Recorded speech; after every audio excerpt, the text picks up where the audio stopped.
A todos los que se están conectando, muchas gracias por unirse. Estamos esperando solamente un minutito más para que se una más gente y luego comenzamos con el evento. Gracias por unirse y participar.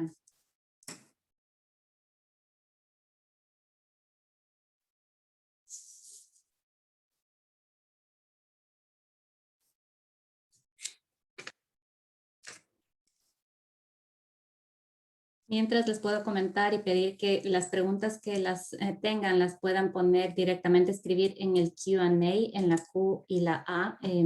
Pueden tipear ahí y nosotros las vamos a recibir y vamos a usarlas para las preguntas que vamos a hacer a los presentadores panelistas hoy día.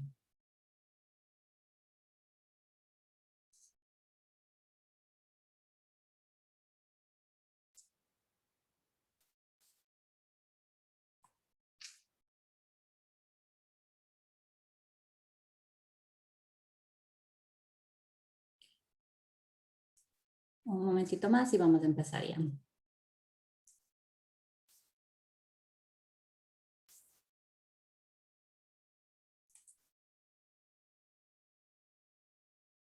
Ok, muy buenas tardes a todos. Gracias por unirse a esta conversación tan importante sobre los desafíos éticos de la revolución digital en Latinoamérica y el Caribe con el rol de las universidades.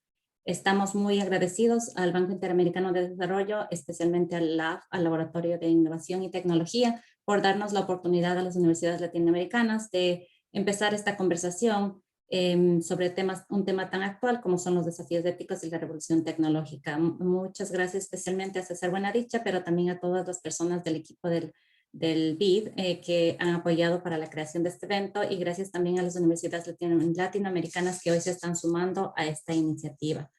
A la audiencia, gracias por su presencia. Les pedimos que por favor escriban sus preguntas en el Q&A, en la Q y la A. Estamos monitoreando las preguntas y las estaremos usando para hacerlas a los panelistas. Ahora vamos a empezar con el doctor César Buenadicha, que es el Chief Discovery Officer del BID Lab. Adelante, César. Muchas gracias, Marta, por esta presentación. Para mí es todo un gusto y todo un privilegio poder estar aquí pues presentando un tema que para el Banco Interamericano de Desarrollo y para el Laboratorio de Innovación donde yo trabajo nos parece uno de los temas más relevantes que van a venir en los próximos años, que es la intersección entre la tecnología, el impacto y algo muy importante que todos sabemos que es la ética, ¿no? Y la ética es algo que no parece a veces tangible, pero que sin duda es la esencia de algo todavía más importante en el mundo digital, que es la confianza. Todo el mundo digital al final se basa en esta palabra, en la confianza, en cómo nosotros como ciudadanos, cómo los gobiernos, cómo las empresas pueden interactuar en torno a reglas de confianza que permitan que tengamos servicios pues más personalizados, más justos y en los cuales todos estemos de acuerdo que son la clave del futuro que tenemos que construir juntos. No sé si va a ver la presentación, yo no la estoy viendo, pero quizás estoy... La comparto en ese momento. Perfecto. Bueno, de verdad, para mí también es un gusto estar en esta red de universidades católicas. Yo pude dar clase cuando vivía en Honduras, en la Universidad Católica, y creo que es un excelente network de trabajo y quiero agradecer muchísimo a Marta y la oportunidad de poder trabajar y la oportunidad de crear esta red. Como Banco Interamericano de Desarrollo, parte de nuestra tarea, de nuestra función es precisamente generar este tipo de discusión, de debate y de transmisión de conocimiento que es tan importante. Y el Laboratorio de Innovación, que somos la parte que trabajamos más en temas de frontera, pensamos que esto sin duda es uno de los temas que debemos llevar a la región y donde las universidades de la región tendrían que estar enfocando esfuerzos, y ya lo están haciendo, como de hecho estamos viendo, ¿no? Pero cuenten con nosotros ahí para seguir trabajando en este ámbito. La iniciativa que hemos desarrollado en todo lo que es el trabajo en inteligencia artificial responsable la hemos llamado FAIRLAC, ¿no? Discúlpenos el anglicismo, ¿no? Pero la palabra FAIR en inglés creo que transmite muy bien lo que es el concepto que queremos plantear, ¿no? Que es el tema de justicia, de equidad en un mundo digital y en un mundo como el de la inteligencia artificial basada en datos, donde yo siempre digo que todo lo que es la tecnología lo que hace es amplificar el impacto que vemos en un mundo analógico. Cuando creamos esa especie de gemelos digitales y subimos toda la nube y encima le metemos un motor de aprendizaje automático, de inteligencia artificial, lo que estamos haciendo es reproducir muchas veces las desigualdades existentes en el mundo que vivimos, de la realidad no digital, y por eso tenemos que tener mucho cuidado de que el mundo digital no reproduzca esos sesgos, todos esos problemas que tenemos en el mundo actual, en particular en América Latina, que sabemos que es la región más desigual. Esta iniciativa que llamamos el FAIRLAC es una alianza entre el sector público y el sector privado del banco. Y eso nos parece fundamental, porque algo clave aquí es que tenemos que trabajar de manera conjunta entre los actores públicos y privados para conseguir el impacto. Si quieres, Marta. Voy a tratar de ser rápido, pero a veces no es fácil, son tantos mensajes ahí por transmitir. Bueno, un elemento diferenciador que yo creo que decía es el tema de positivo y negativo. Esto es como las dos caras de la moneda. En positivo, nosotros vemos que una inteligencia artificial responsable abre la puerta a la generación de valor. La generación de valor, de nuevo, está basada en la generación de confianza. Yo siempre digo, ¿por qué nos subimos en un Uber en cualquier ciudad de América Latina? Eso es una locura. Hace 20 años nadie se hubiera subido en un vehículo que no conocía. Ahora nos subimos en un vehículo que no conocemos. ¿Por qué? Por confianza. Y la inteligencia artificial es la cúspide quizá de la confianza y tenemos que construir tecnologías y datos que generen confianza en la región para generar productividad, empleos, que es lo que necesitamos. Y en segundo lugar, el tema de prevención de riesgos. Si no trabajamos en inteligencia artificial con los protocolos y criterios claros de éxito, vamos a reproducir sesgos, vamos a atacar y vamos a perjudicar a colectivos vulnerables, ¿no? Como mujeres, afrodescendientes, personas en zonas rurales, niños, y eso no puede ser. Tenemos que construir una buena inteligencia artificial. Siempre la palabra que yo digo es no más tecnología, sino mejor tecnología, ¿no? Eso es lo que tenemos que construir. Un poco la propuesta de valor que nosotros tenemos en el FAIRLAC es tres. Básicamente es promover este uso ético y responsable de la inteligencia artificial y de los datos, que siempre cuando hablamos de eso están detrás, ser el referente regional en este tema para ecosistemas emprendedores, que eso es un tema que estamos trabajando, y en la parte pública del banco también para el trabajo con gobiernos y lo que estamos haciendo hoy, que es generar esa sensibilización, esa awareness sobre la importancia de la inteligencia artificial ética. Hay tres temas claros, los datos. En América Latina todavía no estamos quizá con los suficientes datos para que se creen modelos como pueden darse en Estados Unidos, en Asia, en China en concreto y en Europa, pero van a llegar más pronto que más tarde con el IoT, con la Internet de las cosas. Talento, fundamental ese es su rol como universidades, el tema de la formación en talento. Esto es algo que no es un nice to have, como se dice en inglés, es un must have. Esto es algo que todos tenemos que incorporar en cualquier temario, me atrevería a decir, universitario. Porque esta comprensión de los datos y la tecnología va a ser clave desde historiadores hasta, por supuesto, científicos de datos, hasta abogados, hasta economistas, ¿no? Y el tema de la inversión, del financiamiento de capital, que es fundamental, ¿no? Bueno, y ahí vamos a hacer una serie de cosas, co-creando herramientas, ofreciendo cursos, eventos, y nos gustaría crear toda esa red de aliados que realmente permitan que América Latina trabaje junta en este reto que nos enfrentamos tan importante. Si quieres, Marta. Bueno, el business case, que esto ustedes más o menos lo sabrán rápido, este es, sin duda, uno de los mercados de futuro o el mercado de futuro clave, ¿vale?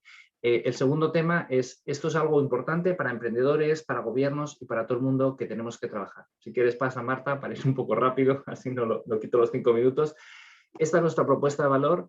Estamos desarrollando un assessment, una evaluación ética que permite identificar los distintos modelos desde esas 6 fases de conceptualización, gobernanza, involucramiento ser humano, ciclo de vida, relacionamiento con actores claves, comunicación, cómo podemos hacer un modelo que incorpore los elementos clave de ética y, en segundo lugar, cómo mitigamos los 3 riesgos, que son riesgos temáticos, riesgos del uso de la inteligencia artificial del modelo y, en particular, que es algo crítico, los riesgos para colectivos vulnerables.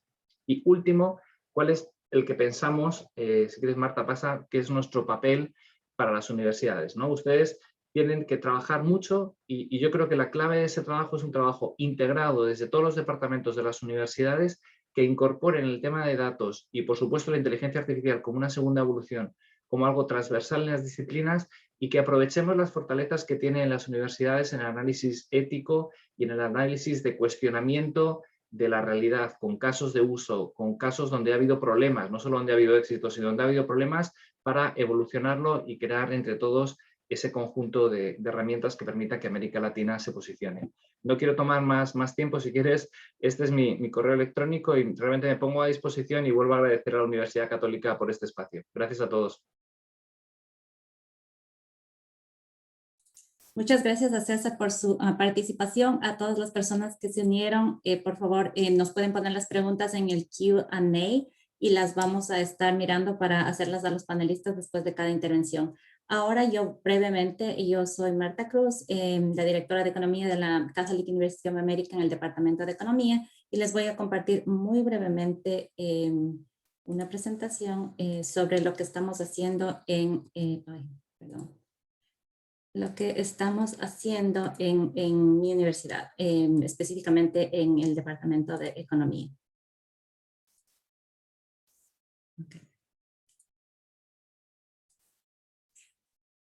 Básicamente es lo que mencionaba César, el intento de colaborar con las necesidades de la sociedad y a nivel de Latinoamérica. Yo soy de Ecuador, entonces hay mucho de la identidad cultural, el lenguaje que nos permite también como profesionales viviendo en Estados Unidos también identificar muchas de las necesidades de la comunidad hispana, pero también de Latinoamérica, y el esfuerzo es ver cómo podemos colaborar con nuestras capacidades técnicas con la región. Específicamente voy a comentar sobre colaboración en tema de tecnología o aspectos de tecnología. Identificar esas opciones para potenciar el desarrollo del capital humano, que es fundamental. Para nosotros es importante recordar que la persona debe estar al centro de cualquier diseño y cualquier implementación de políticas de desarrollo. Y una cosa que César mencionaba, que es la innovación. Tener pendiente en todos nuestros diseños que tenemos que buscar cómo podemos innovar y cómo crear iniciativas que sirvan mejor a las personas, de manera que pongamos las bases para el desarrollo económico y humano de la región.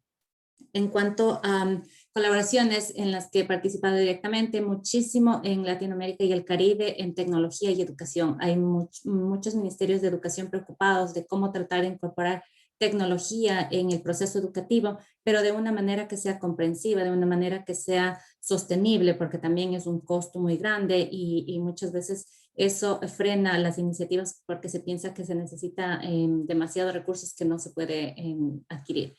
El segundo tema en el que he colaborado también son evaluaciones de impacto con uso de tecnología, cómo recoger datos, que es otro aspecto que se mencionaba mucho, que es nos falta evidencia para tomar decisiones que sean más sólidas. Entonces, estamos recién empezando, yo diría, en la región, en recolectar más evidencia sólida y utilizar la tecnología para recolectar esos datos que nos permitan tener mejor información para tomar decisiones. Y el otro punto es el diseño de políticas públicas sobre tecnología. Estoy participando en unas iniciativas en este tema. Creo que las universidades tenemos un espacio en el que colaborar porque traemos una parte que es objetiva y también el interés por apoyar a la comunidad en ese sentido. Les voy a comentar brevemente sobre la experiencia en países del Caribe Este, que son las islas que están, islas de estado que están marcadas con rojo. Países que tienen muchas situaciones vulnerables porque son economías pequeñas, poblaciones pequeñas, bastante limitadas en cuanto a generación de ingreso, dependientes en turismo y que quieren ver cómo pueden incorporar tecnología. Entonces hay desafíos adicionales, no todos los países tienen la misma capacidad de absorción de tecnología, pero sí tienen también muchos problemas en el aspecto. Entonces, apoyar para crear una política comprensiva de tecnología en el sector educativo en países pequeños es un desafío. Y concretamente aquí puse un poquito para ilustrar y comenzar la conversación sobre el tema, los temas comunes que salen en este trabajo. El primero es con respecto a imitar políticas de otros países y lo pongo como tema: imitación no es la mejor alternativa. Escucho mucho la frase de ¿por qué mejor no copiamos? Si otros ya lo tienen desarrollado, simplemente lo ponemos. Porque ya está hecho, porque es más rápido, pero la pregunta obviamente es lo inmediato, lo mejor. El segundo aspecto es recomendar un contenido disponible, pero que no refleja la realidad del país. En tecnología, muchas de las participaciones e intervenciones que yo tengo, hay mucha recomendación de comprar paquetes ya hechos, pero que no corresponden a la realidad de los países que los compran, no reflejan a la población, no reflejan la cultura, no reflejan la historia. Y eso nos lleva a cuestionarnos si en realidad estamos educando o estamos simplemente usando algo para mejorar en el corto plazo. Y también aquí hay un poco de interés económico de algunas compañías que obviamente quieren vender el paquete tecnológico. Entonces, ¿cómo distinguir entre apoyo técnico de apoyo comercial? Creo que, como César mencionó, es muy importante tener estas oportunidades de colaboración con el sector privado, pero también saber distinguir entre apoyo que viene un poco más sostenido de apoyo que simplemente busca realizar una venta comercial. El tercer punto, promover el desarrollo de contenido local. En los países que he estado trabajando hay una urgencia de adaptarse a tecnología y También no mucha paciencia para desarrollo de contenido local, que sería algo que permitiría explorar colaboraciones con generadores locales de contenido, apoyar más a innovadores locales, aunque este proceso demore un poco más. Y también a veces falta el reconocimiento de la inversión económica que eso significa. El cuarto punto son temas más estructurales de la región, que es la falta de suficiente infraestructura, temas de Internet y sistemas de seguridad, y cómo podemos dar prioridad a acceso a tecnología en cuanto a que la educación tenga prioridad, los jóvenes que tengan acceso a la tecnología y también personas de bajos ingresos, que son uno de los principales problemas que he identificado en la región. Y el último punto, que son la falta de conocimiento y la resistencia también un poquito a la tecnología, no solamente entre los maestros, muchas veces como se habla en el tema educativo, pero también entre autoridades, y también viene el tema de la privacidad. Entonces, en estos dos puntos, el primero sería cómo apoyar el aprendizaje de niños y de adultos que tienen posiciones de responsabilidad, y cómo respetar la privacidad de niños y adultos. César mencionaba que hay mucho interés obviamente en recoger datos, y a nosotros también nos interesa para tomar decisiones, pero creo que nos falta conversar más sobre hasta qué punto podemos invadir un poco el tema de privacidad, o cuál es el punto medio, cuál es el punto óptimo de lo que debemos hacer y recolectar información en ese tema. También una parte importante es el diálogo en el que estén inmersos todos los actores que están involucrados en el proceso educativo, padres, maestros, estudiantes, la sociedad en general, y que pueda haber un proceso conjunto de implementación y de medición comprensiva de los aspectos sociales en este caso. Pongo ahí mi contacto en función del tiempo, y ahora vamos a la presentación. Muchas gracias por su atención. Ahora vamos a la presentación del doctor Ignacio de Rivera Martín, quien es profesor asociado de filosofía de Catholic University of America en Estados Unidos, quien nos va también a ilustrar un poco en los temas éticos. Adelante, padre.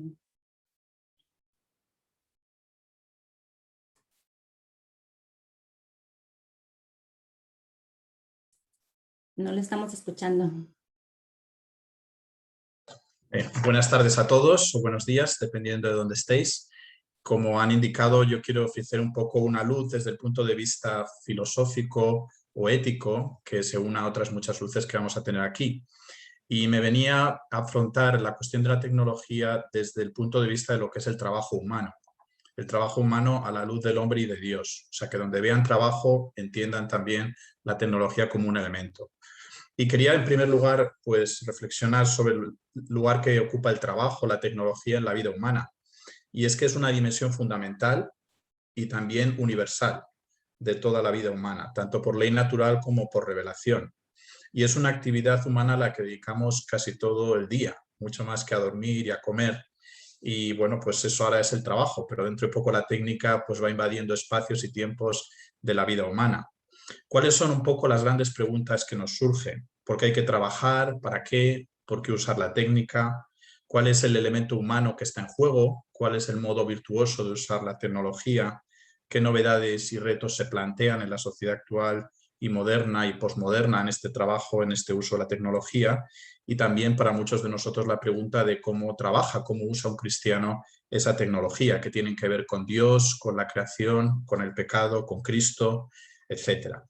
Y este año estamos celebrando el centenario del nacimiento de San Juan Pablo II, y entonces me venía que era una ocasión pues muy propicia para recibir un poco la luz del cristianismo a través de su experiencia. Saben que San Juan Pablo II pues era en primer lugar un trabajador, tuvo una experiencia propia, trabajó en las minas en Polonia y también en el contexto del marxismo, del comunismo. Y creo que esto también es importante porque él pudo comparar un poco la visión cristiana y la visión comunista, y tiene una reflexión propia.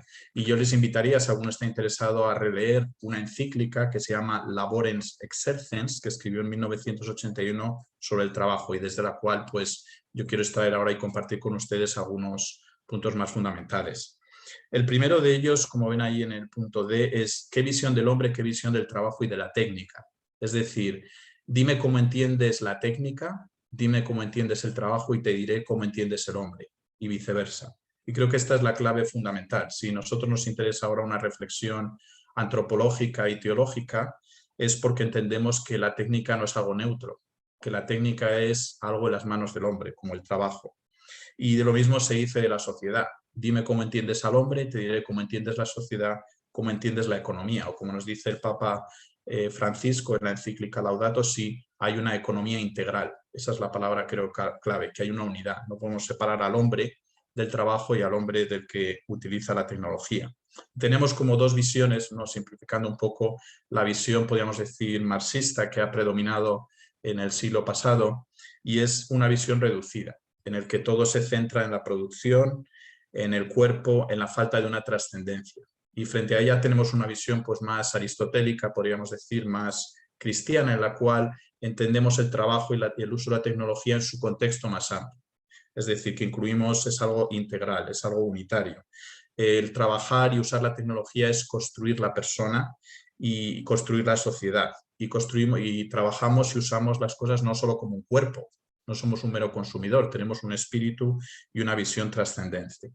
Y bueno, también aquí les pongo, aunque no lo quiero desarrollar ahora, cómo el trabajo es un mandato del creador. La tecnología es una extensión de lo que es el trabajo, y si Dios nos dijo en el Génesis, llenad la tierra y sometedla, pues también la tecnología es un ámbito del trabajo del hombre, ¿no? Que tiene sus implicaciones.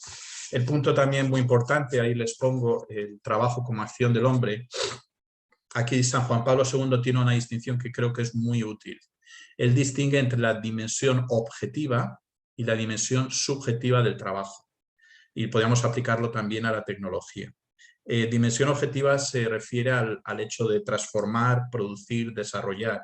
Es decir, nos fijamos en el producto o en el elemento tecnológico. Pero el Papa nos recuerda que hay que recordar la dimensión subjetiva del trabajo. Es el sujeto que está trabajando, el sujeto que está utilizando la técnica. ¿Por qué? Porque hay una circularidad.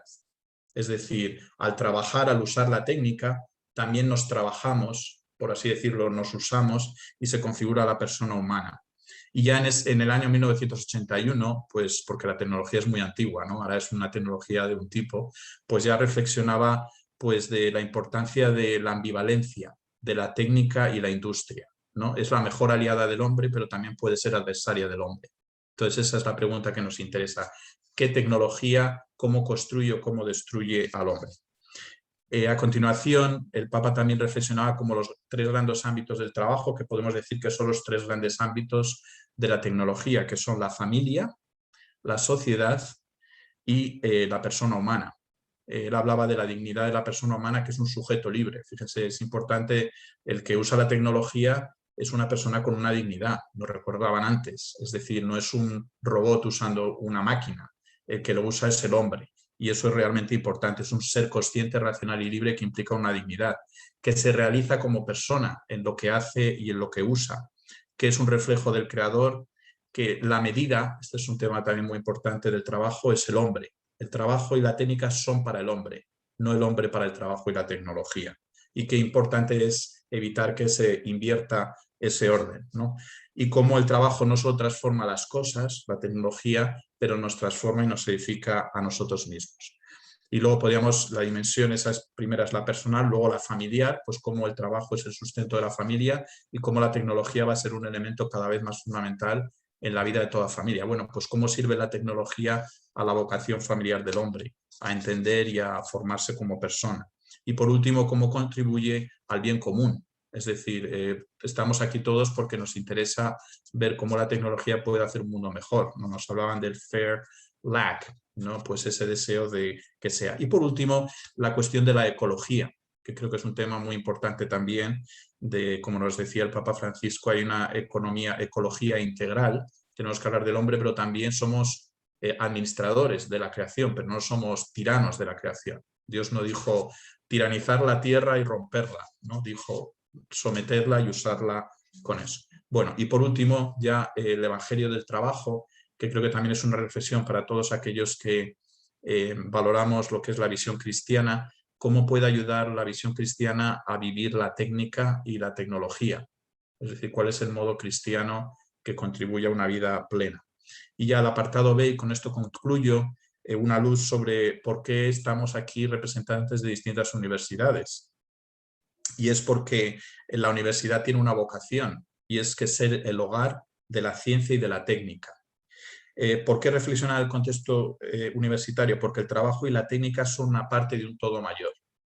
Esa creo que es la clave. Las universidades nos recuerdan que ciencia y técnica no son el todo, son una parte de un todo mayor.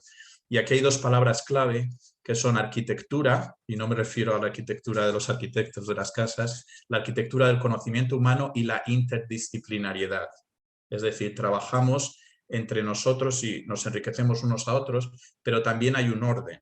Y ese orden nos lo da la universidad. Es decir, hay que distinguir entre ciencia y técnica, conocimientos en plural y cómo uso las cosas, y lo que es la visión del hombre y de Dios. Y eso es lo que se llama la sabiduría. La universidad es el lugar de la sabiduría, lugar en que tenemos que reflexionar. Y por eso estamos aquí, porque somos hombres con una dignidad y queremos reflexionar a la luz de Dios y del hombre. Y lo que se trata, pues, entre todos es que lleguemos a una visión total desde la cual podamos entender ese rol de las universidades y de la técnica en la vida de las personas. Y bueno, pues son unos primeros esbozos, pero espero que les haya ayudado y encantado de atender sus preguntas si tienen. Muchas gracias. Muchas gracias, Padre Ignacio. Tenemos una primera pregunta para usted de Rafael Melgarejo. ¿Es posible que el analista o cientista de datos siga una ética de valores neutros o sin valores? Bueno, esa es una pregunta excelente. Yo diría que hay un uso legítimo de la palabra dato, pero tenemos que entender que el dato es una abstracción. Había un filósofo que decía que los datos no existían.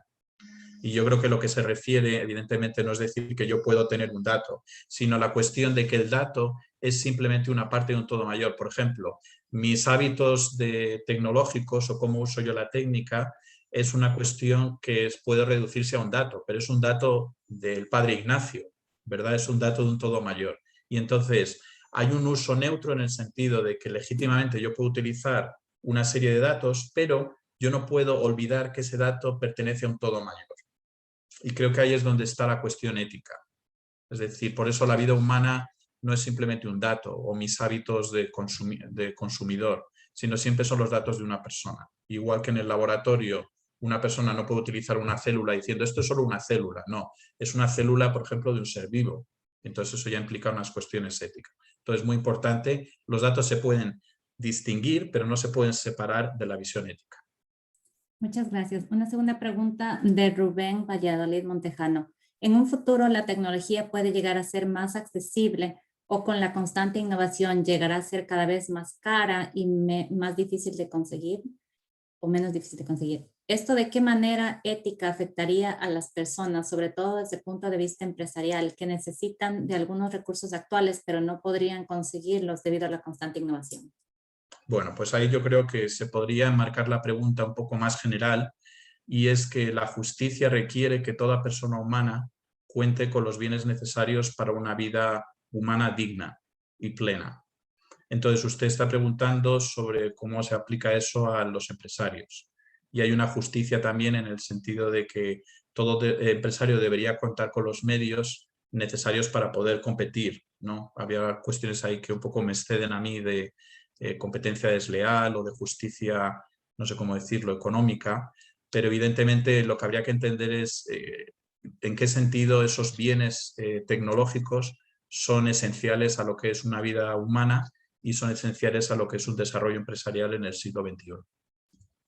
Muchísimas gracias al doctor Ignacio de Rivera Martín por su participación. Ahora vamos con la doctora Alicia Inés Caballero, quien es decana de la Facultad de Ciencias Económicas de la Pontificia Universidad Católica de Buenos Aires, en Argentina. Adelante, por favor.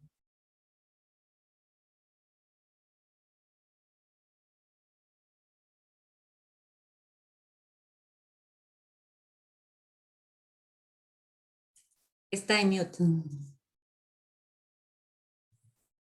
¿Qué tal? Buenas tardes.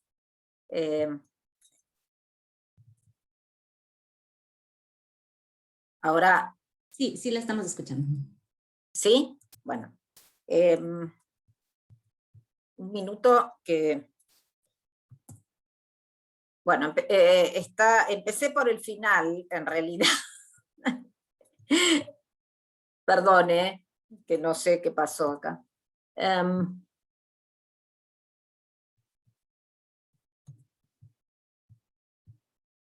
un minutito nada más que disculpen. Bueno, a ver, no sé por qué no logro, hay algo que me impide ir al principio. ¿Me puedes enviar por email tu presentación y yo la comparto? Sí, bueno, a ver.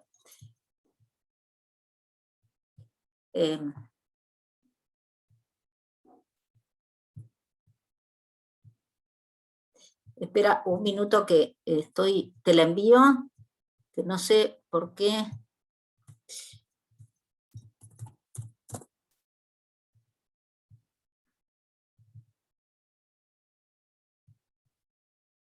A ver, empiezo directamente, miren, porque acá está.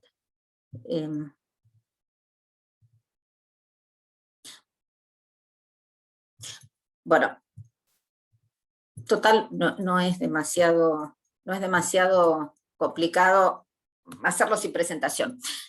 Yo les quiero contar un poco primero el contexto país.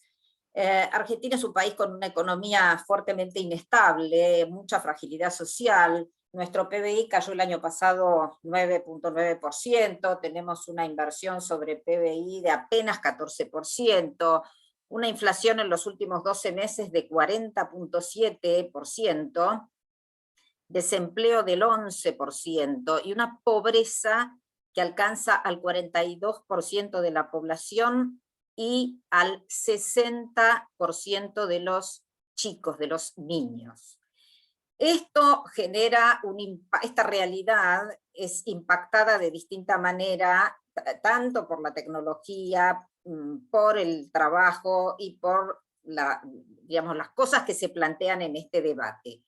En realidad la inequidad tecnológica impacta fuertemente en la educación, porque con la pandemia se evidenció una enorme desigualdad de acceso a la tecnología, que lógicamente depende de la inversión pública y privada. Al no poder acceder a la tecnología y suspender completamente la educación presencial en muchos municipios, los chicos hace 1 año y 3 meses que no reciben escolarización.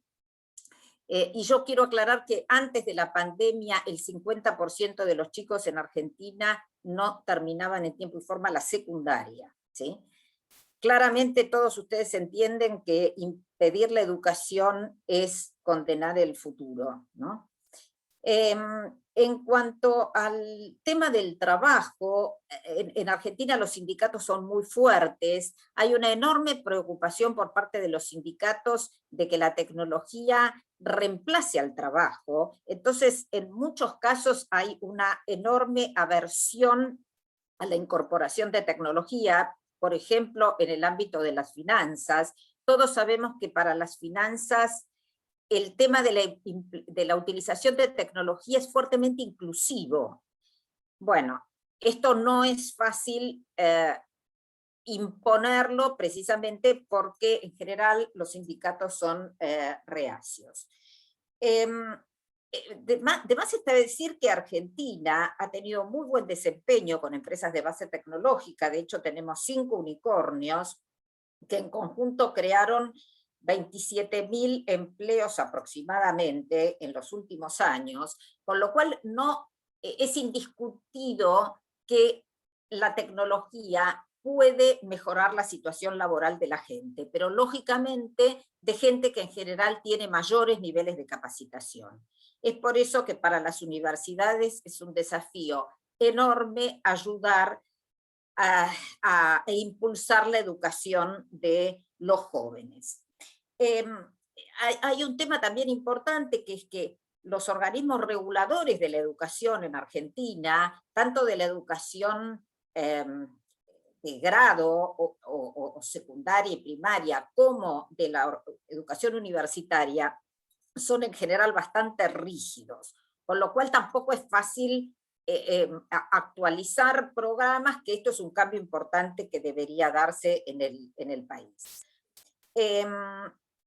Por otra parte, en cuanto a la situación de la tecnología y la comunicación, En Argentina se está produciendo un proceso donde las redes actúan como polarizadores, y ahí sí yo creo que es muy importante un debate ético del rol de los medios y de la tecnología, por ejemplo, de redes, para evitar estas situaciones de confrontación tan agravada que no ayudan a la construcción.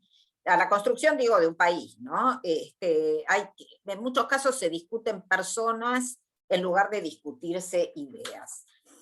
Nosotros creemos profundamente que las universidades tenemos un rol muy importante, como dijo recién el padre Ignacio, es donde se construye el conocimiento, y yo creo que en muchos casos la universidad tiene que ser un refugio donde podamos seguir pensando libremente.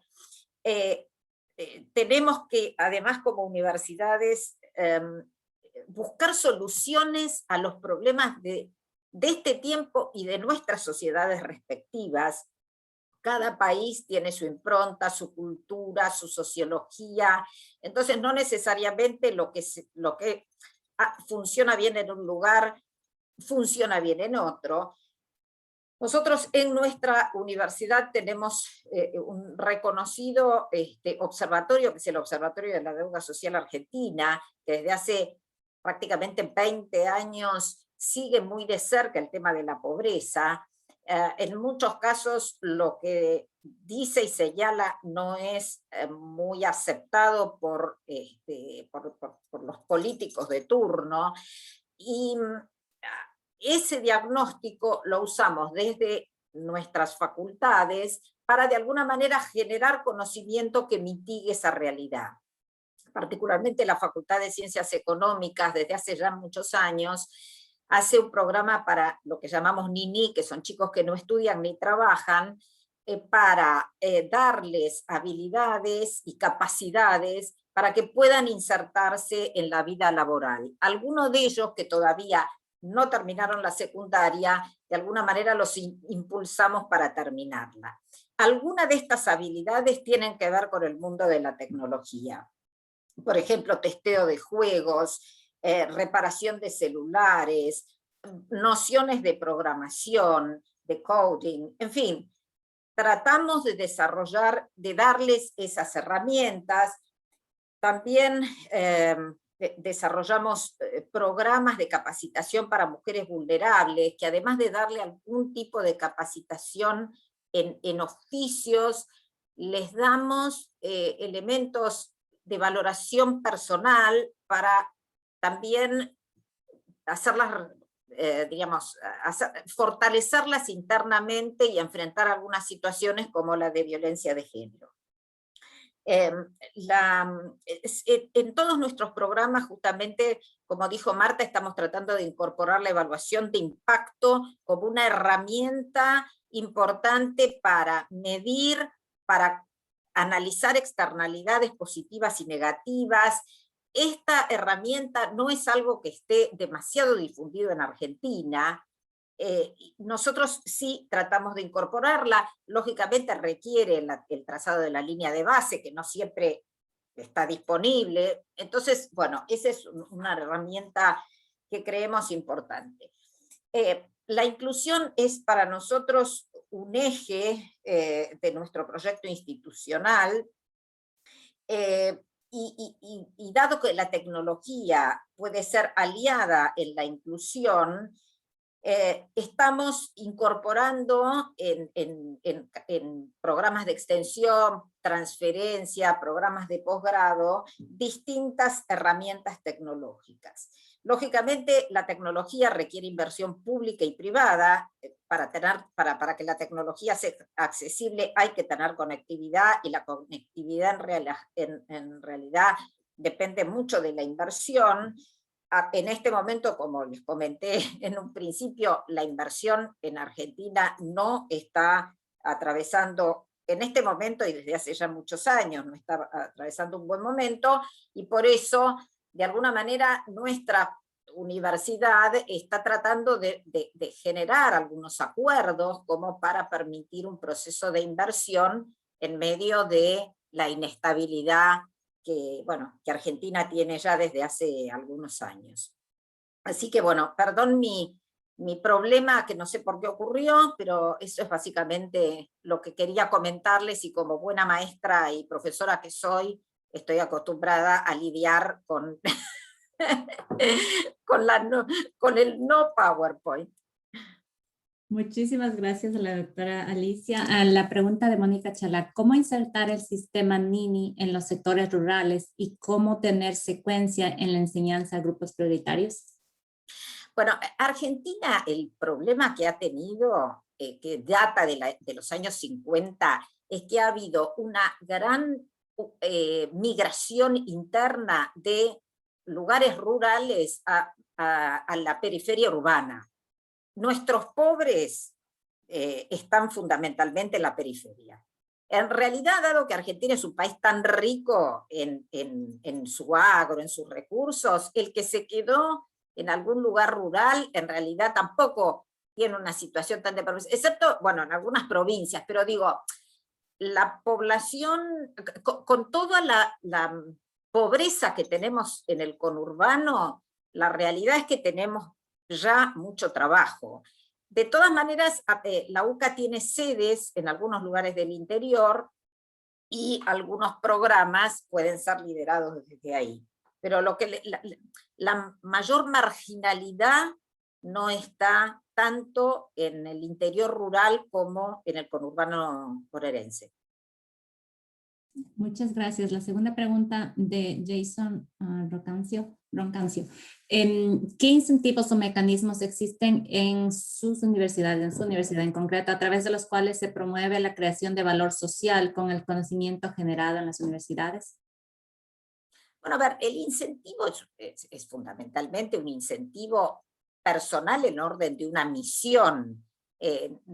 Yo creo que para llevar adelante programas que tengan una visión humanística y para tratar justamente de ayudar a que más gente pueda participar de una vida con cierto nivel de bienestar, quizás no necesites un incentivo económico. Yo soy una persona que provengo de las finanzas y entiendo claramente los incentivos monetarios. Ahora, el que uno parte del trabajo lo dedique justamente a la mejora de la calidad de vida de la gente, a la inclusión, bueno, no es que tenga un incentivo específico, uno lo hace realmente por una convicción profunda y creo que esas son las cosas que salen mejor. Muchísimas gracias, doctora Alicia. Ahora vamos con la presentación de la doctora Natalia Salinas Bravo, quien es directora de Campus La Piedad UNIVA, la Universidad Católica en México. Adelante, doctora. Muchas gracias. Buen día. Un placer saludarlos desde México. Muchas gracias por la invitación a abordar este tema tan relevante. Me siento en casa, tanto por el Banco Interamericano de Desarrollo, con quien hemos colaborado desde el 2009, más de 12 años trabajando en diferentes iniciativas para promover el desarrollo local sostenible a través del BID-Lab. Y bueno, con CUA, pues también en esa materia hemos tenido la oportunidad de colaborar. Muchas gracias. Pues me voy a permitir compartir unas breves láminas para hablar un poquito de estos desafíos éticos de la revolución digital en América Latina y qué podemos hacer las universidades. Inicio con el primer punto, que son las tendencias globales en esta materia y su impacto en nuestro país. ¿Qué está sucediendo en México y cómo nos estamos preparando? Bueno, como todos sabemos, la pandemia por el COVID-19 transformó nuestras vidas en todos los aspectos prácticamente, y pues hay algunas tendencias que están directamente relacionadas y para las cuales tenemos que estar preparados para poderlas enfrentar. Inicio con los modelos de educación híbrida, que ahí estaban, pero que no los aprovechábamos. En infinidad de foros he comentado que la educación evolucionó en unas semanas lo que no había cambiado en 200 años en el mundo. Entonces, estos modelos de educación híbrida se van a mantener con pandemia o sin pandemia, porque ya descubrimos sus grandes ventajas. Esto hará también que cada vez existan hogares más adaptados y la inteligencia artificial, como lo comentó César al inicio, será tema de todos los días, y no perder de vista la expansión del sector MICE, todo lo que tenga que ver con las reuniones, convenciones y exhibiciones para los cuales se están desarrollando infinidad de opciones y de plataformas. Con respecto al teletrabajo que viene en expansión, que también la Organización Mundial del Trabajo lo manejaba como una tendencia desde el 2005, pues ahora está más presente. Las oficinas virtuales van creciendo, los asistentes digitales, las reuniones virtuales con infinidad de soluciones diversas, las videollamadas las estamos cambiando cada vez más. Con respecto al mundo laboral, pues la tecnología está haciendo que la forma de contratar al personal se esté replanteando. Ya de alguna manera desde lo local somos globales, porque ahora las empresas pueden contratar mejores perfiles y es de cualquier parte del mundo, y eso es más fácil y rentable que antes de la pandemia. Por lo tanto, no habrá diferencia entre contratar personal local y extranjero. Esto incrementa los estándares laborales, pero también la competitividad. Otro elemento que tenemos que tomar en cuenta, otra tendencia global que tiene que ver con las universidades que impartimos carreras en el área de la salud, es la transformación del sistema médico. La telemedicina, tuve la oportunidad en 2013 de tener asombrada una consulta con mi padre de telemedicina hace 8 años. Bueno, ahora será un tema recurrente. Las cirugías remotas con especialistas en cualquier parte del mundo interviniendo, la robótica y las redes de nueva generación aplicadas al sector de la salud. Muy importante también considerar el fintech, todas las microfinanzas, todo el tema de las transferencias electrónicas que en nuestra propia universidad han impactado. Había una resistencia a poder pagar mediante una transferencia cualquier servicio en la institución, ¿no? La inversión en tecnología, todos estamos invirtiendo en cosas que antes no habíamos pensado. Antes de la pandemia yo no pensaba comprar unos audífonos o un visor de 3D, ni siquiera sabía. Entonces, está cambiando esas tendencias y no perdamos de vista las nuevas monedas globales, las criptomonedas como el Bitcoin, entre otras propuestas y proyectos. Bueno, otra tendencia en el entorno de los negocios, ¿qué está pasando? Pues el comercio electrónico se está fortaleciendo a niveles insospechados. Cada vez es más frecuente ver los catálogos digitales, las salas de exhibición virtuales. Y con respecto a la salud y bienestar, algo inimaginable, existen ya plataformas digitales para el bienestar físico, psicoemocional también. Programas de salud corporativa, propuestas de alimentación sostenible con un asistente digital.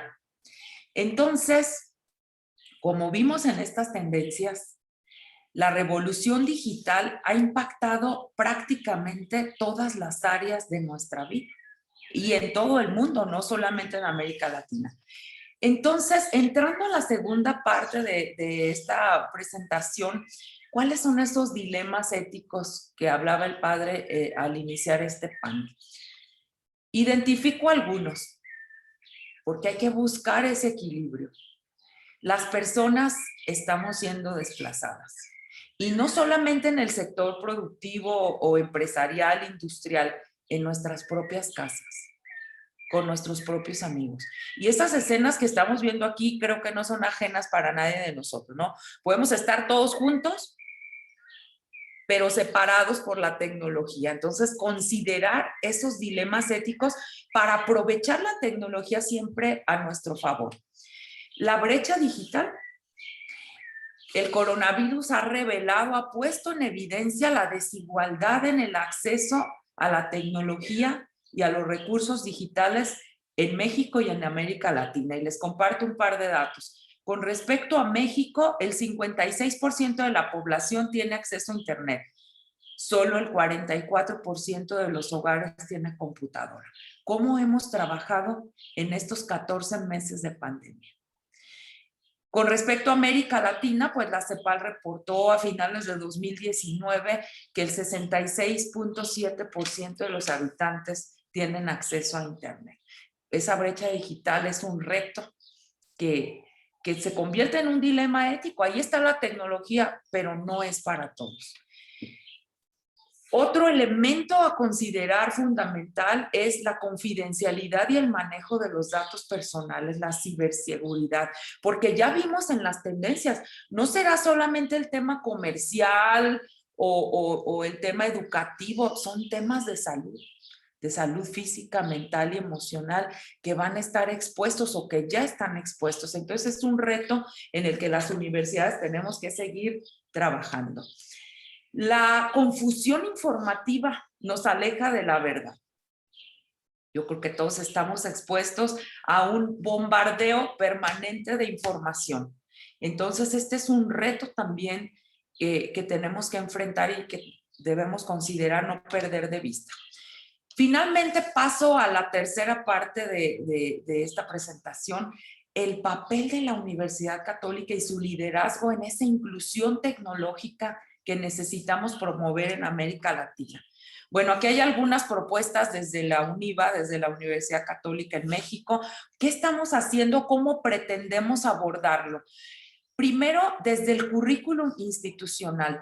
Todas las carreras de nuestro sistema UNIVA a nivel nacional en 11 campus cursan la materia Problemas Éticos Contemporáneos. Y ahí sin duda se abordan estos dilemas éticos, porque necesitamos que nuestros egresados, nuestros estudiantes tengan esta visión. Otra alternativa, mayores oportunidades educativas a sectores vulnerables, a mujeres, a jóvenes, a poblaciones, aparte de la población con acceso limitado a tecnología o a educación. Para eso, pues se pueden desarrollar habilidades digitales a través de programas de prácticas profesionales y servicio social justamente en esos sectores más vulnerables. Todos los estudiantes en México deben cursar servicio social y en UNIVA prácticas profesionales obligatorias. Claro que podemos incorporar programas que no sean obligación, que sean convicción. Los convenios de becas con el sector empresarial y gubernamental para poder apoyar esos sectores y que han funcionado. Y finalmente, el impulso a políticas públicas a nivel local y regional, me refiero estatal, para promover la inclusión digital. Y cito un ejemplo: Guanajuato, nuestro estado vecino, lanzó su programa ya en tercera edición, Impulso a la Inclusión Digital, para apoyar a los estudiantes más destacados con equipos de cómputo. Pero hay otras opciones, acceso a internet, bueno, las posibilidades son infinitas. Finalizo diciendo que efectivamente la inclusión tecnológica es un reto. Y justo ayer, en el cuarto Congreso Iberoamericano de la CEAPI, el presidente del BID ubicó a la digitalización como una de las grandes oportunidades para transformar América Latina. ¿Por qué? Porque la digitalización y el avance tecnológico amplía las capacidades de las personas, intelectuales, físicas, humanas, porque pueden a través de la tecnología estar alerta de un desastre natural, pueden estar cerca de sus familias, pueden prepararse, pueden trabajar. Con esto se mejora la empleabilidad y, por supuesto, la movilidad social para mejorar la calidad de vida de todas las personas. Muchas gracias, un gusto estar aquí con ustedes. Muchas gracias, doctora Natalia. Pregunta de Romina Berberian. ¿Se sabe cuál es la población de América Latina que logró finalizar en términos sus estudios universitarios en el 2020? O tal vez en México, al menos. Estamos recabando información a través de las redes de universidades, tanto públicas como privadas. Los datos más recientes han reportado que más del 40% de instituciones privadas en México han cerrado por la pandemia. Entonces, a través de plataformas de la Secretaría de Educación Pública se está evaluando el impacto de la pandemia en cuanto a niveles de deserción y eficiencia terminal. Pero obviamente, pues este ha sido un impacto no solamente en México, sino en toda América Latina, y es por eso la relevancia de continuar equipando desde el sector universitario público y privado, pero también desde el gobierno, estas estrategias que comenté anteriormente para poder avanzar en esa brecha. Muchas gracias. Una segunda pregunta de Mónica Chala que estaba pendiente. ¿Cómo evitar la imitación dentro del uso de la tecnología aplicado al conocimiento y a la práctica dentro de los desafíos éticos y aplicación de tecnología? Muy importante. Esta pandemia ha puesto en evidencia la necesidad de transparencia y de prestigio. Hoy por hoy hay tutoriales para abra su universidad hoy. Entonces, la pandemia y esta tecnología también está poniendo de manifiesto el prestigio institucional y ese no se compra. Ese arraigo, esa trayectoria institucional, esa inversión en tecnología es algo que va a marcar la diferencia en estos momentos. Muchísimas gracias a la doctora Natalia Salinas. Ahora vamos con el doctor Guillermo Osvaldo Díaz Castellanos, quien es vicedecano de la Facultad de Ciencias Económicas y Empresariales de la Universidad Rafael Landívar en Guatemala. A la audiencia, por favor, nos pueden colocar sus preguntas en el Q&A. Adelante, doctor. Gracias, muy amable. Si me puede confirmar si me escuchan. Sí. Gracias, voy a compartir entonces mi pantalla. Un cordial saludo desde Guatemala a quienes nos están sintonizando. Es un grato placer para mí estar en esta presentación que ya estoy compartiendo. Si me puede confirmar si ya se puede ver en modo pantalla completa. Todavía no en pantalla completa, pero sí le estamos mirando. Pues sí se ve. Creo que hay un desfase ahí con la tecnología en lo que lo está cargando. Bien, lo que vamos a hacer ahora sí, en esta presentación, pues hablar un poco de los temas que nos pidieron, de cómo está la situación en Guatemala y cómo lo vemos en planteamiento de las preguntas que nos pidieron. En cuanto a innovación, pues la verdad que Guatemala es uno de los países que está en el último quintil, como pueden ver ahí en la posición 106 de 131 países, es en la última medición del índice global de 2020, y como pueden ver en la gráfica, pues no sobresalimos en nada, más bien estamos en todo por debajo de América Latina y de los países de ingreso medio, y obviamente muy lejos de los países líderes. En consecuencia, entonces, pues ahí ya nos sitúa en una posición de desventaja en cuanto a lo que es innovación. Datos del Banco Mundial nos dicen que en 2019 solo se presentaron 7 solicitudes de patentes, lo cual de nuevo viene a reforzar de que estamos bastante rezagados en materia de innovación. Y también datos del Banco Mundial nos dicen que no llegamos ni siquiera a un 1%, apenas 3 centésimas de un 1%, y que invertimos como país en investigación y desarrollo, lo cual pues desde luego está limitando desde ya nuestras oportunidades de crecimiento y desarrollo como país. La innovación que se produce, porque fue un tema que abordamos en un congreso facultativo en 2018, básicamente es mejor adaptación de productos o procesos. Hicimos una encuesta con empresas grandes y pequeñas y medianas, y lo que nos dijo fue que lo que hacían era reformular productos, refrescarlos o bien adaptar procesos, etcétera, ¿no? Pero no hay una innovación como creación nueva en el sentido estricto de la palabra. También existe muy poca colaboración entre lo que es el sector empresarial y las universidades. En nuestro caso, nosotros desarrollamos un proyecto que se llama Landívar Innovation Challenge, en el cual pues lanzamos un reto de innovación para resolver un problema concreto de una empresa con un grupo de estudiantes, y solo tuvimos 2 versiones, porque después los empresarios pues valoraron que no era una inversión rentable. Al menos esa fue la percepción que a nosotros nos quedó, porque ya no continuamos con el proyecto. Entonces nuestra percepción sigue siendo que los empresarios ven que este tipo de instancias no aportan. Como pueden ver, entonces la innovación es un tema ausente en el mundo de los negocios y en la economía guatemalteca, lo cual, como ya había mencionado, limita grandemente las oportunidades de desarrollo que tenemos como país. El siguiente punto a abordar es el de la privacidad.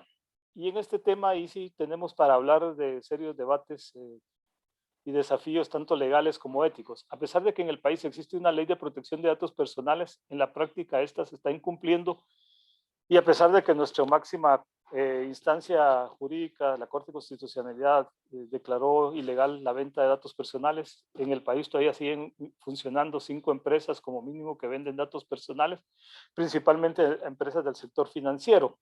Y estas empresas, pues para no transgredir nuestro orden jurídico interno, pues operan desde el extranjero aprovechando la facilidad de la tecnología y todo lo que estamos hablando hoy día. Entonces ahí empieza un dilema ético. Bueno, ¿hasta dónde llega la privacidad de la persona? ¿Hasta dónde se ve vulnerada la dignidad de la persona cuando sabe que está siendo expuesta en sus datos de domicilio, número de teléfono, lugar de trabajo, etcétera, ¿no?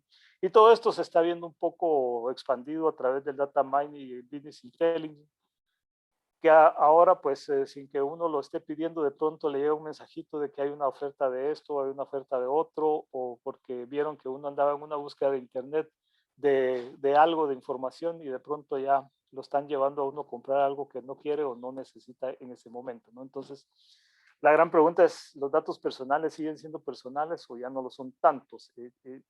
Y aquí, de nuevo decía, ilustra para hablar mucho, pero no lo vamos a hacer por el tiempo. Los excesos de la economía de mercado. Recordemos que la economía de mercado tiene sus bondades, pero también tiene sus desafíos o sus excesos, que lo mercantiliza todo. Y en este caso, pues los datos de las personas se están viendo mercantilizados, aún transgrediendo la ley, como ya mencioné anteriormente. En cuanto a la inteligencia artificial, perdón, se me fue la diapositiva, es un tema aún incipiente en Guatemala.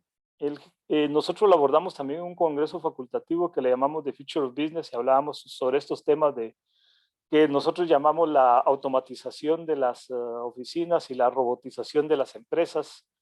Tal vez es un tema que no está tan generalizado en Guatemala, pero ya se empieza a dar principalmente en lo que es automatización de tareas rutinarias administrativas y que plantea desafíos principalmente para la parte laboral. Es decir, ya vemos que hay chatbots, máquinas contestadoras, cobradoras y uso de machine learning, con lo cual entonces se le están limitando oportunidades de empleabilidad a las personas.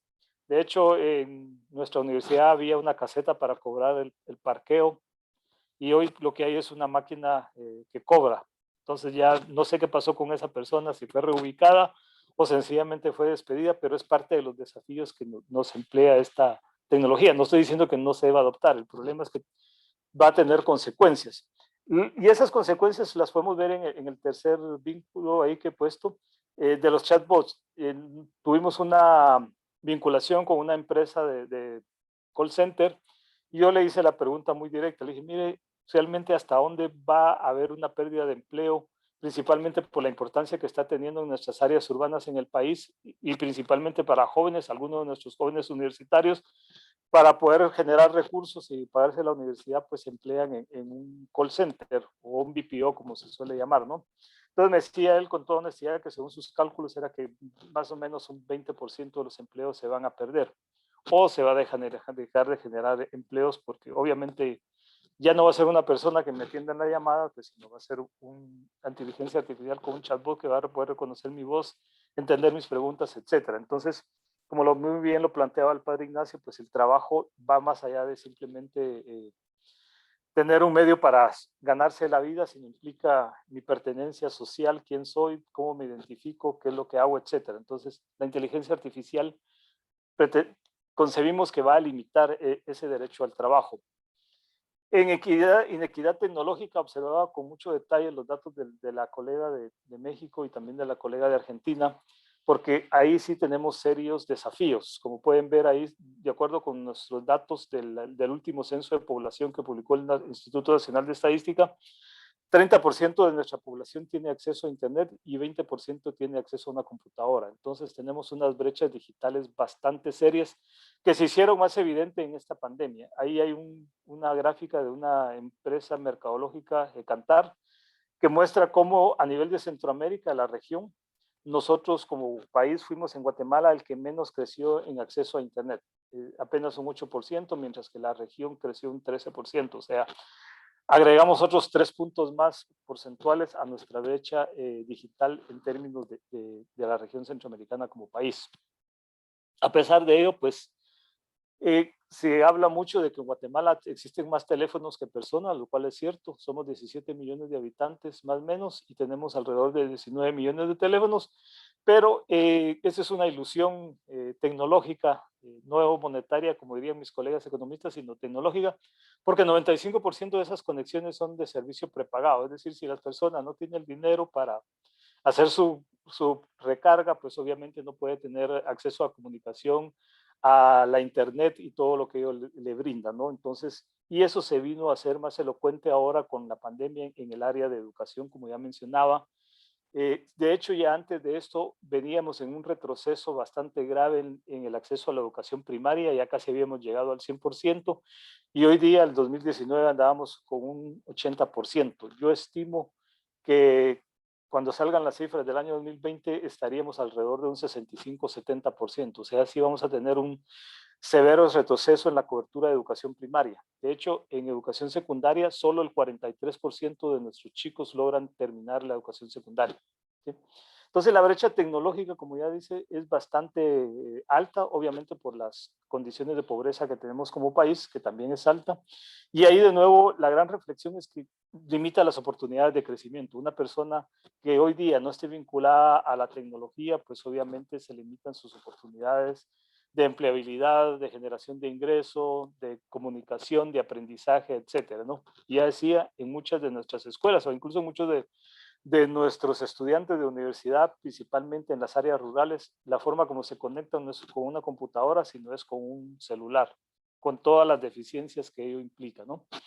Respecto al futuro del trabajo, en nuestro último tema, pues el país tiene una alta tasa de empleo informal, de acuerdo con la encuesta nacional de empleo e ingresos que hace el Instituto Nacional de Estadística. 7 de cada 10 trabajadores están en condiciones de informalidad, o sea, no tienen acceso a seguro social o un contrato laboral. Y existe un fuerte desequilibrio entre la oferta y la demanda. Para que tengan una visión, pues, de qué tan fuerte, entre estudiantes universitarios y estudiantes de nivel secundaria, se gradúan cada año cerca de 200,000, pero el número de empleos formales registrados que en el Instituto de Seguridad Social que se crean anualmente es de 25,000, o sea, una octava parte. Las demás personas pues tienen que ver cómo se reubican en algún lugar. Algo aún más preocupante es que los retornos a la educación, de acuerdo con unas investigaciones que yo realicé, vienen hacia la baja comparado en la última década. Es decir, hay una devaluación de los títulos académicos, como decía yo en mi última investigación del año pasado, porque me dijeron, bueno, de pronto puede ser un problema de que tal vez las personas no se están titulando. Entonces hice lo que se llama el efecto sheet speaking o efecto diploma, y ahí de nuevo me confirmó que efectivamente ya no se gana tanto con un diploma como antes. Como consecuencia de todo eso, pues lo que está haciendo es que aumentando la probabilidad de estar en situación de pobreza y rezagando la movilidad social, como bien decía la colega de México. A futuro eso va a traer serias consecuencias.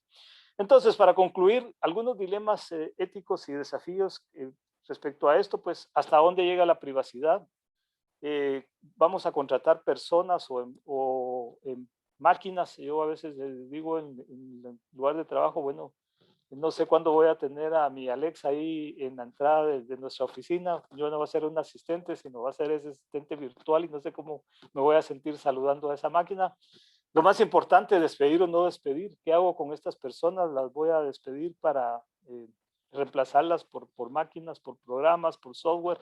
Yo sé que eso no es una decisión fácil y que no debemos estar en contra del desarrollo tecnológico, pero son preguntas muy importantes que prontamente nos vamos a tener que plantear. ¿Pueden las personas superarse cuando experimenta exclusión tecnológica, como ya vimos? Y bueno, como ya decíamos, desde nuestras universidades, pues solemos dar cursos de ética, un poco para abordar estos temas y los desafíos que implican. Y en nuestro caso, pues llevamos 3 cursos de ética: general, social y profesional. Tal vez donde más aportamos es en los programas de formación de emprendimiento. Creemos que esa es una forma de generar un nuevo empresariado, generar nuevas empresas, nuevas oportunidades y también aportar a la innovación. Entonces creo que foros como este, experiencias como esta, ayuda a que nuestras universidades pues se sensibilicen más sobre estos temas y podamos compartir iniciativas, ver qué está haciendo los demás y de ahí pues poder subirnos también a todas estas tendencias. Muchas gracias. Doctor Díaz, muchísimas gracias por comentarnos sobre la situación en Guatemala. Una pregunta para usted. ¿Cómo apoya su universidad el desarrollo del emprendimiento social, incorporando tecnología, basada en tecnología? Claro que sí, con gusto. Pues el emprendimiento social es un tema en el cual nos hemos sumado en los últimos años. Realmente estábamos más enfocados al emprendimiento tecnológico, pero por lo que bien decían, aquí nos hemos sumado a todas las nuevas corrientes que hablan sobre la creación de valor compartido, creación de valor social. El último libro del premio Nobel Joseph Stiglitz de Economía, que llama Capitalismo Progresista, o hay otro libro que se llama Capitalismo Consciente. Creemos que también hay que dar una solución a los problemas sociales y que se puede dar también desde una perspectiva de mercado, generando una respuesta que sea autosostenible. Porque el hecho de que sea una empresa social no quiere decir que no va a ser autosostenible. Al final del día, pues necesita ganancias para financiar investigación y desarrollo, para seguir innovando, etc. Entonces, en concreto, estamos participando ahorita con la Universidad de Comillas, si me recuerdo bien, en España, en unas competencias precisamente para innovación. Hemos participado en, ay, se me fue el nombre ahorita, de una competencia, Puzzle, creo que se llama. Hemos participado también con la Universidad de Michigan, entonces sí estamos viendo cómo nuestros estudiantes se sensibilizan, cómo le dan una respuesta a esos problemas sociales que están tan magnificados y tan presentes en toda nuestra sociedad hoy día. Muchísimas gracias, doctor Díaz. Ahora vamos con el doctor Andrés Niveros Mora, decano de la Facultad de Economía de la Pontificia Universidad Católica del Ecuador. Adelante, por favor. Muchísimas gracias, un buen día, buena tarde a todos y todas. Quizás sí podemos dejar esto, perfecto, muchas gracias. Muchas gracias y una buena tarde a todos y todas. Creo que es importante para ver los desafíos éticos de la revolución digital en América Latina, y yo voy a hablar desde el Ecuador, y creo que eso es importante para poner en contexto, pero con algunas generalizaciones de lo que somos los países latinoamericanos. Y también voy a hablar desde la economía para el desarrollo, que es mi área de expertise, ¿verdad? Entonces, desde ahí hablo. Y creo que es importante plantearnos que si pensamos nuestros países, hay que ubicarnos, por América Latina en general me refiero, como países seguidores en términos tecnológicos. No estamos en la frontera impulsando y somos líderes del cambio tecnológico y de la revolución digital, sino que muchos somos seguidores de lo que se viene generando. Que también hay muy baja inversión en ciencia y tecnología, en el caso de Ecuador particularmente es bastante baja, y que además tenemos un aparato productivo dependiente de bienes de capital importados. Es decir, además las relaciones de la inserción en la División Internacional del Trabajo nos pone como dependientes de la revolución digital o de los cambios tecnológicos que se van generando en otros lugares del mundo, y eso también nos genera unas relaciones de dependencia en términos de los beneficios que sin duda tiene la transformación de la tecnología. Y dentro de eso algunos desafíos, ya entrando en el campo de lo ético y de la ética, ¿verdad?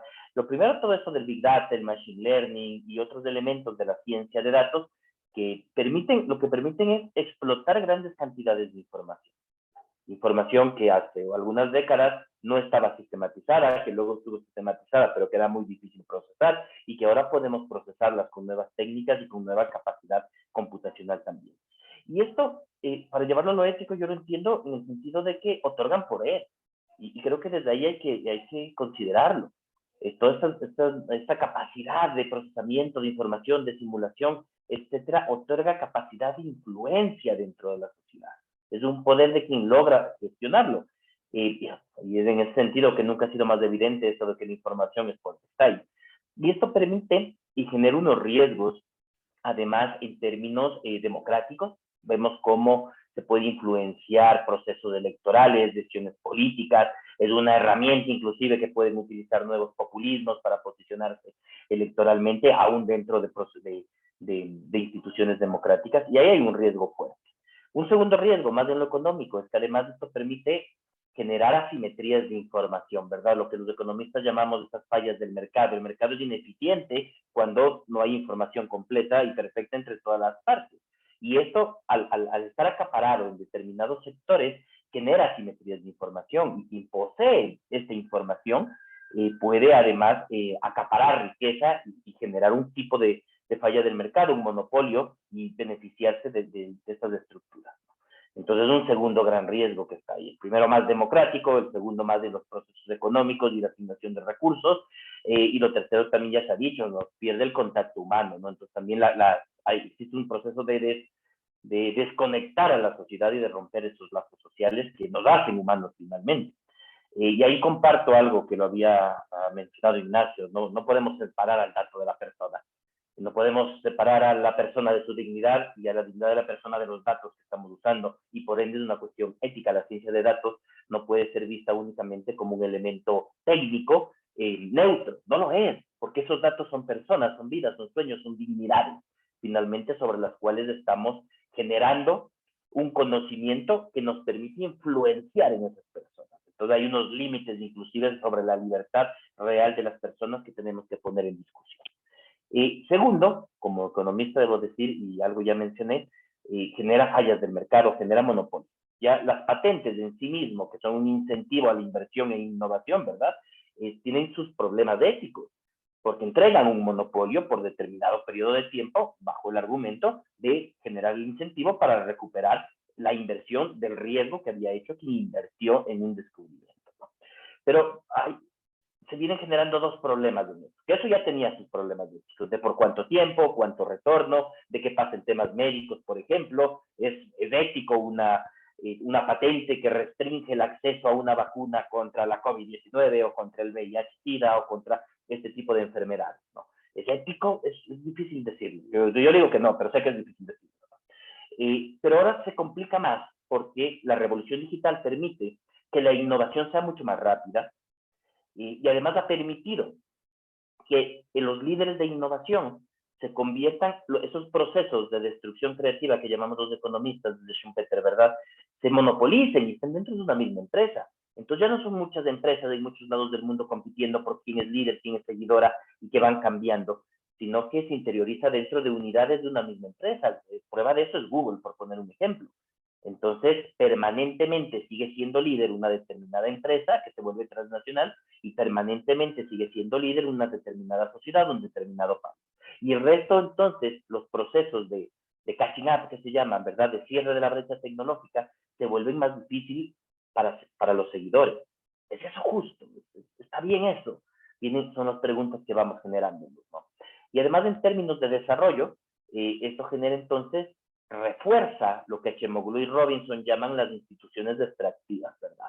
Que ahí lo que Acemoglu y Robinson hacen hablar de las instituciones económicas y las instituciones políticas y cómo estas se refuerzan entre sí, para bien o para mal, para democracia o para tiranía, para libre mercado y libre competencia o para monopolios y acaparación, ¿no? Y creo que a eso hay que sumarle desde esa perspectiva también lo que son las instituciones del desarrollo tecnológico, de la revolución digital, que refuerzan, ya sea para bien, democratizando, ampliando, incluyendo, o para mal, generando tiranías con monopolios económicos y con una acaparación del progreso tecnológico, ¿no? Es un segundo elemento de desafío. Y esto nos lleva a que además, el tercer elemento quiero plantear, voy a plantear 10 en total, perdón, debí haberlo dicho al principio, estoy en el tercero, a la economía digital. Y es de naturaleza flexible y ahí se ve la innovación y se ve sus capacidades, ¿verdad? Es autoorganizada también, pero ahí están los riesgos que son latentes. Y lo que hemos visto, al menos en el Ecuador, y sé que también en varios países de América Latina y de todo el mundo, es que la economía digital lleva nuevas formas de explotación y de precarización. Finalmente incluye, de alguna forma, a trabajo informal e incluso a trabajo de personas en situación de movilidad humana, pero los termina explotando, no tener unas condiciones dignas de trabajo, ni horario, ni salario adecuado, ni contrato, ni seguridad social, etc. Entonces, esa flexibilidad propia de las economías digitales que se van generando, generan también estas nuevas formas de explotación. Y esto se ha visto además con la pandemia de la COVID-19 como una barrera de entrada a los procesos económicos, que quien logró adaptarse para seguir vendiendo durante los meses o las semanas más duras de aislamiento, fueron las grandes cadenas de comercialización que tuvieron los recursos para adaptar unos protocolos de bioseguridad, o quienes estaban en una aplicación para las compras y la entrega a través de delivery a domicilio, ¿verdad? Eso no pasó con la realidad de lo que son los barrios, las comunidades, las economías informales. No fue la panadería del barrio, no fue, en Ecuador decimos, la casera o el casero del mercado, esos no están en la aplicación, ni del Globo, ni del Rappi, ni de la que sea que tengan en cada país, ¿verdad? No están ahí. Entonces excluye también a un gran sector de la economía, en donde normalmente se dan los procesos económicos más locales, fueron excluidos también por una barrera de entrada en términos del acceso a la tecnología aplicada para los procesos económicos, producción, intercambio y consumo. Entonces, ahí también los riesgos a discutir. Si vamos en esta revolución digital, tiene que ser democratizadora e incluyente. Si es que permitimos que se generen una serie de acaparaciones y de monopolios desde la perspectiva económica, estamos generando una sociedad más injusta. Estamos generando asimetrías de información, que son fallos del mercado, entonces una economía más ineficiente, y al mismo tiempo estamos generando unos peores resultados en términos de la justicia social y por ende una economía inequitativa, ¿verdad? Para ir terminando con las últimas ideas que tengo. Eso tiene que permitirnos pensar en toda una nueva economía, la pobreza y la desigualdad, y aquí quiero plantear tres perspectivas. Primero, el acceso y la democracia en sí misma. Durante la pandemia se supo en Ecuador apenas 30% de hogares tenían conectividad a internet en las zonas rurales. Teletrabajo, educación, no era opción. Sabemos también que el 80% de niños, niñas y adolescentes estuvo en clase a través de un teléfono celular. Como educadores y educadoras sabemos que resultados de aprendizaje detrás de eso, muy difícil. Y sabemos que el teletrabajo también es excluyente, que a algunos nos suena muy bien estar en casa, trabajar y todo eso, pero no es una opción para todo el mundo, menos para economías donde el 50% del empleo está en la informalidad. Y el segundo elemento de esto es que tenemos que pensar que si la tecnología genera saltos de productividad, cambio tecnológico, aumenta la productividad, esa productividad no puede ser para reemplazar el trabajo de las personas. Ese más salto de productividad tiene que ser para redistribuir mejor, para erradicar la pobreza y para distribuir socialmente el empleo. Poder trabajar, entre comillas, menos horas, pero poder mantener la misma dignidad de vida, el mismo tiempo libre. Tiene que ser un cambio tecnológico liberalizador en ese momento. Y voy a terminar con una sola idea por el tiempo, que es el que nos ha mencionado con profundidad, que es la igualdad de género también. Tenemos que garantizar mayor presencia de mujeres en carreras técnicas, que ahí hay una brecha muy grande. Y si vamos a una revolución digital que queremos que sea equitativa, tiene que haber presencia de mujeres en términos de la capacidad de asimilación tecnológica. También mayor presencia de mujeres en espacios de decisión a nivel empresarial, político y académico, para que los proyectos de investigación de ciencia y tecnología tengan en cuenta elementos de igualdad de género y tomen en cuenta las particularidades también de las mujeres. Finalmente, las universidades, la reflexión ética, comités éticos que vayan desde la evidencia científica, más allá de la academia, también a lo público y lo privado. Y cierro diciendo que esto es también parte del llamado al pacto educativo global, de poner el proceso educativo a las personas, pues la tecnología también tiene que estar ahí para pensar que sea humanizadora y que se oriente hacia una ecología integral, hacia la sustentabilidad. Muchísimas gracias. Muchísimas gracias, doctor Mideros. En función del tiempo, vamos a ir directo con el doctor Andrés Giraldo, quien es el director del Departamento de Economía de la Facultad de Ciencias Económicas y Administrativas de la Pontificia Universidad Javeriana de Colombia, y con él vamos a concluir el evento. Adelante, doctor Giraldo. Bueno, muy buenas tardes, buenos días y buenas noches, si de pronto alguien está en el otro lado del mundo. De verdad, muchas gracias por la invitación. Me siento muy feliz, muy honrado y muy complacido de participar en tan importante conversación. Por ser el último que voy a hablar,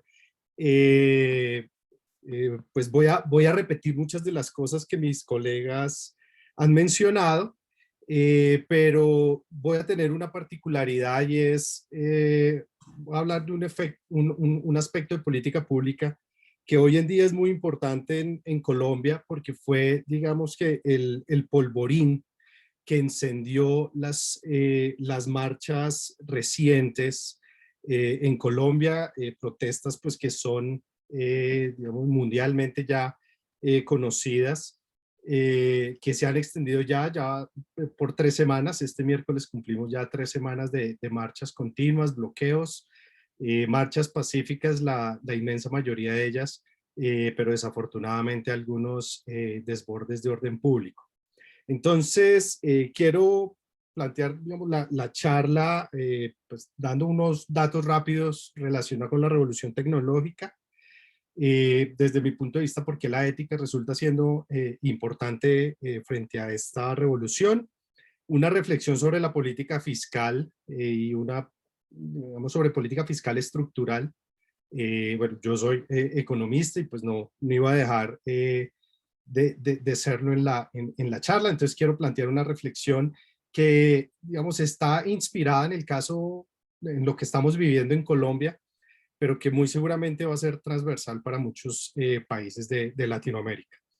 Y por último, es una reflexión rápida de las universidades y algo muy chiquitico acerca de qué estamos haciendo en la Javeriana en Colombia. Entonces, la gráfica que ustedes están viendo es tomada de unos informes supremamente valiosos, muy bien detallados en términos de datos y de diagnóstico y de políticas a futuro del Banco Interamericano, del BID.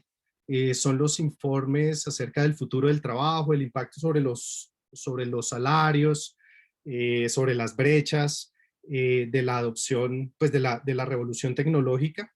Ustedes lo que están viendo ahí son, digamos, el momento en que surge alguna tecnología nueva y la adopción. Este dato pues es para Estados Unidos. Muy probablemente nosotros no vamos a tener en esta revolución, en esta última parte, aquí en esta parte, algo tan empinado, probablemente, pero pues es innegable que esta última revolución industrial, esta cuarta revolución industrial, la más reciente, pues ha generado cambios muy rápidos.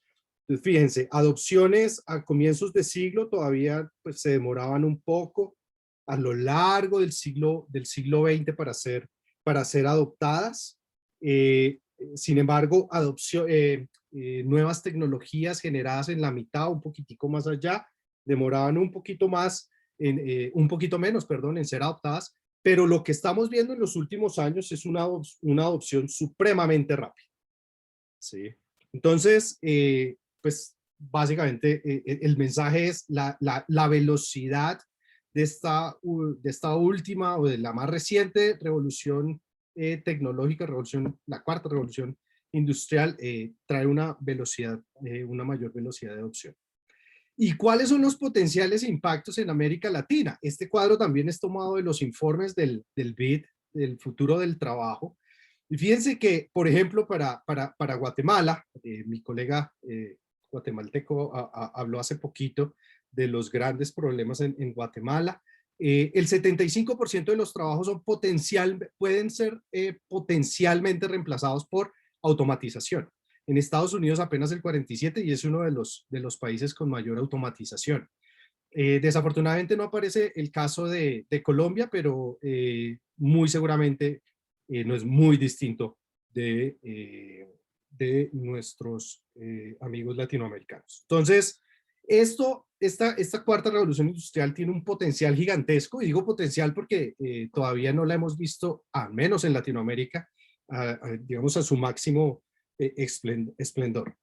Entonces, ¿cuáles son los problemas en América Latina? Pues tenemos un problema de capacidad de adaptar todas estas tecnologías a los procesos productivos, educativos, sociales, digamos, todos los ámbitos de la vida. Y digamos, aquí hay un llamado de atención al rol de la educación en todos los niveles, desde preescolar hasta el posgrado. Y hay un tema demográfico, y acá pues creo que va a ser algo distinto a mis colegas de panel, y es la demografía. El BID, el Banco Mundial, el Fondo Monetario y muchos investigadores llaman la atención acerca de esa revolución silenciosa que se está presentando en América Latina, y es que nos estamos envejeciendo a un ritmo más rápido que las economías que ya invirtieron su pirámide poblacional. Es decir, nuestro espacio para el bono demográfico ha sido más reducido, y eso tiene, digamos, impactos impresionantes en nuestros países.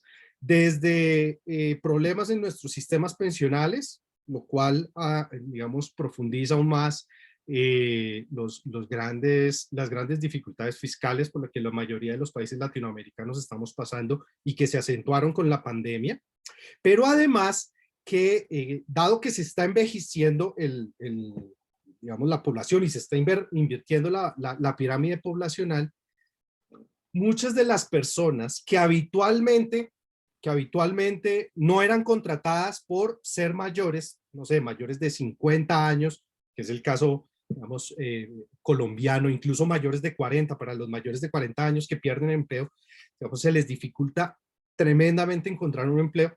Digamos, estas personas van a ser potencialmente contratadas en el mercado, pero tenemos la dificultad de la adaptación y de la adopción y, digamos, de la educación tecnológica, porque estas personas, digamos, no están educadas y no han estado tan expuestas a esta cuarta revolución industrial como las generaciones más jóvenes. Entonces, hay un tema demográfico supremamente importante que tenemos que en nuestros países atacar con muchas reformas de las cuales quiero hablar más adelante.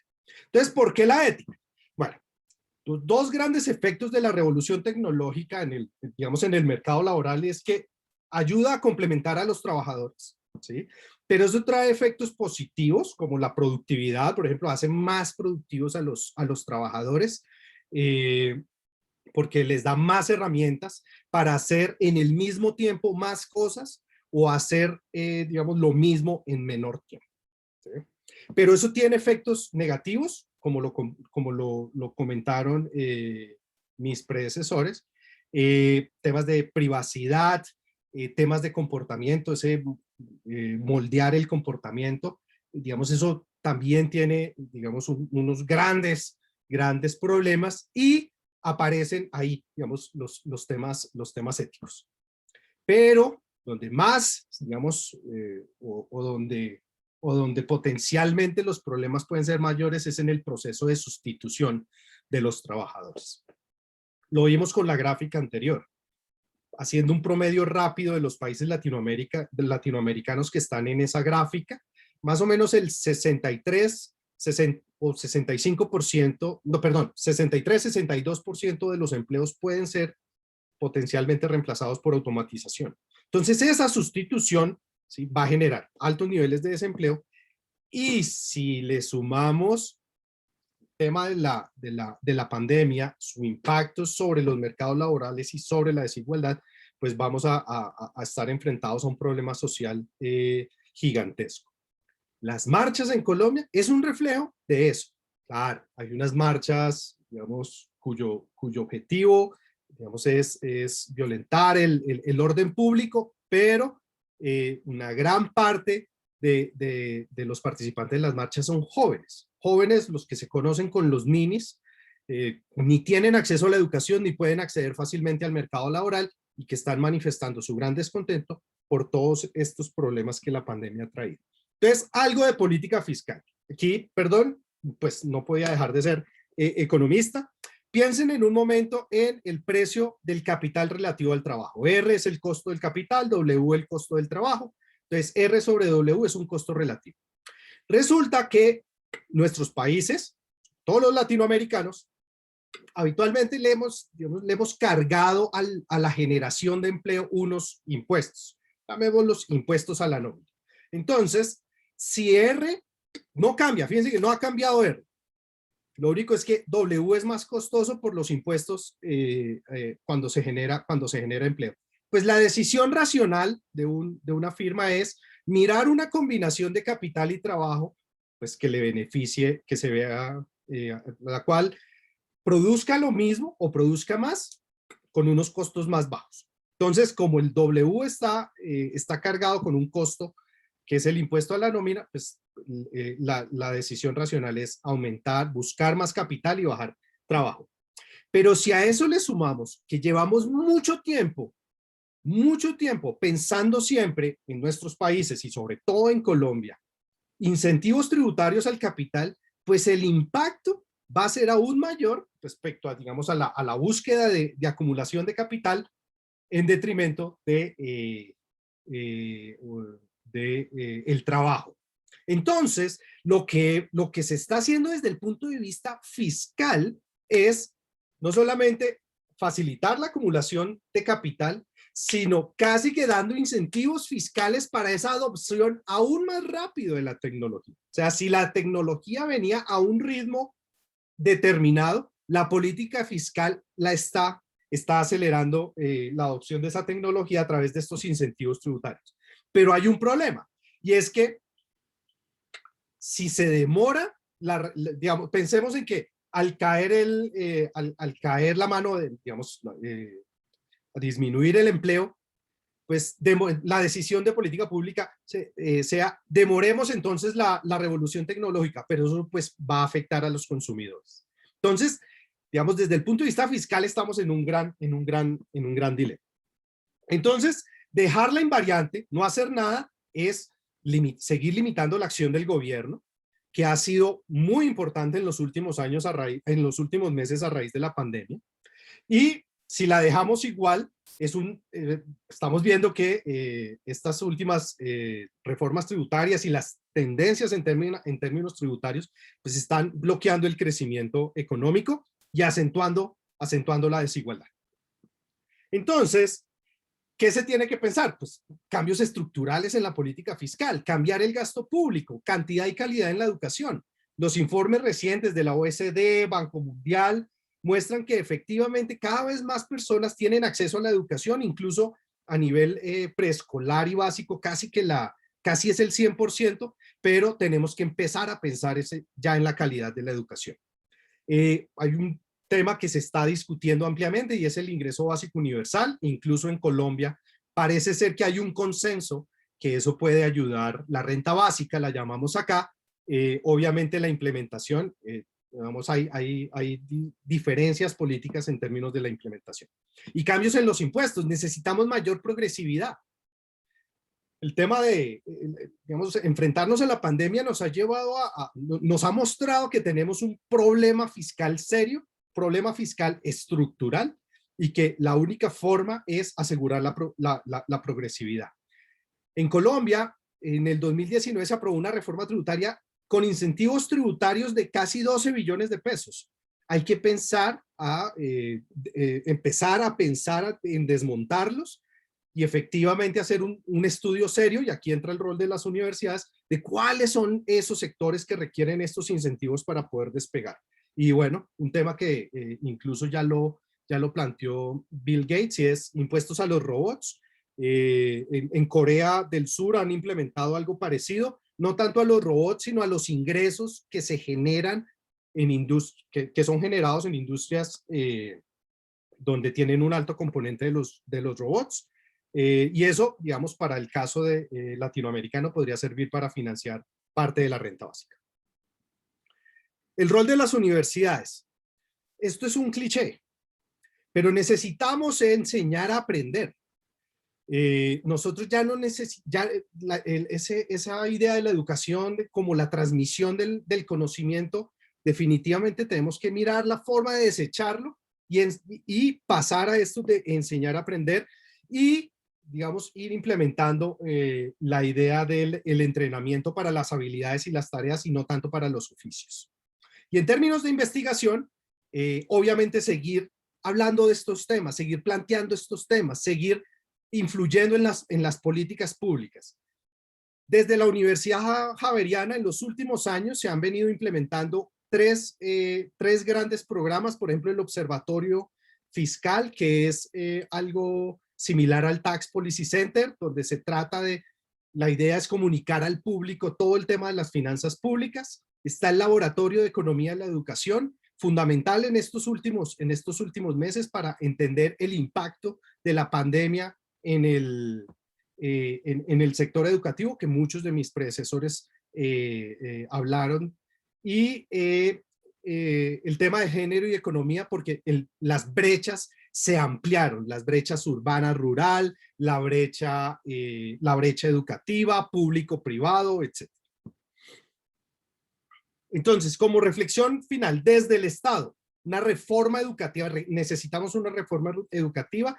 Ya hemos atacado todavía falta en algunas regiones porque los impactos son heterogéneos, pero ya hemos atacado el tema de la cantidad de educación, del acceso a la educación. Necesitamos llegar a la calidad. Una reforma laboral, nuestra altísima informalidad que la pandemia desnudó, pues nos indica que algo hay que hacer. Los ninis que están en las calles, ellos necesitan soluciones y soluciones prontas, y una reforma fiscal que vaya en línea de lo que hablé anteriormente. Y desde las universidades, el tema de la docencia, como lo mencioné anteriormente, y el tema de la investigación, seguir reforzando en esos temas en los que las universidades, y particularmente universidades católicas, la Universidad Jesuita, donde yo trabajo, son temas supremamente importantes porque es la combinación entre la economía y lo social. Entonces, para terminar, la revolución tecnológica tiene grandes impactos en el mercado laboral. Como nunca antes, el tema de la ética se ha venido, ha salido a la superficie. Un ejemplo, en el doctorado en economía que nosotros recientemente abrimos, es el único, al menos en la región, en donde el tema de la ética resulta siendo importante. Incluso tenemos una asignatura obligatoria en el doctorado. Nuestros estudiantes tienen que tomar la asignatura de la ética, y la revolución tecnológica, digamos que ha revelado aún más la importancia de estos temas, y todo esto porque el trabajo dignifica el rol de las personas en la sociedad, como bien lo mencionaba el padre en una de las intervenciones que me precedían. Muchas gracias, y ahí está mi correo electrónico para quien desee contactarme. Muchísimas gracias al doctor Giraldo. En función del tiempo, pues se nos terminó. No tenemos más tiempo para preguntas. Agradecerles a todos quienes han permanecido conectados y han asistido a esta primera conversación.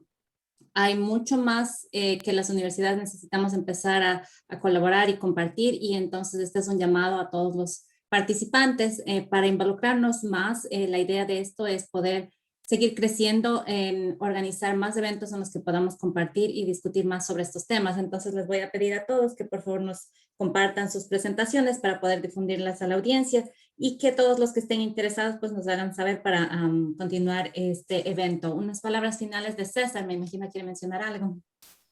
No, perfecto. Muchísimas gracias. Muy interesante todo, muy diversa la región. Yo solo quiero reforzar el compromiso que tenemos, bueno, como BID, por el tema que han dicho ustedes de la inclusión. Cuando hablaban de todos los países, somos muy conscientes de la difícil situación que hay en América Latina, actualmente social, económica, ¿no? Y por supuesto sanitaria. Y tenemos que pensar en la tecnología no como algo cool o divertido, ¿no? Sino como algo que realmente va a ser una herramienta que nos va a permitir trabajar y solucionar los problemas que tenemos en el presente, no solo los problemas del futuro. Mucha gente cuando dice no hay que hablar del futuro del trabajo, hay que hablar del presente del trabajo, ¿no? Porque el futuro en estos momentos queda muy lejos, ¿no? Entonces yo invito a que todos trabajemos en este presente juntos para poder desarrollar esos estándares, como decía Marta, ¿no? Desde la ética, desde el impacto, que nos permitan entender la tecnología y la inteligencia artificial en función de las realidades de la región. Entonces, bueno, encantado, y ojalá que no sea la última conversación que tenemos en este tema tan fascinante. Gracias a todos. Muchas gracias a todos. Seguir la conversación, que es lo que nos interesa para poder hacer un poco de transformación en la realidad que hemos visto en nuestros países hace tanta falta. Gracias. Buenas tardes a todos.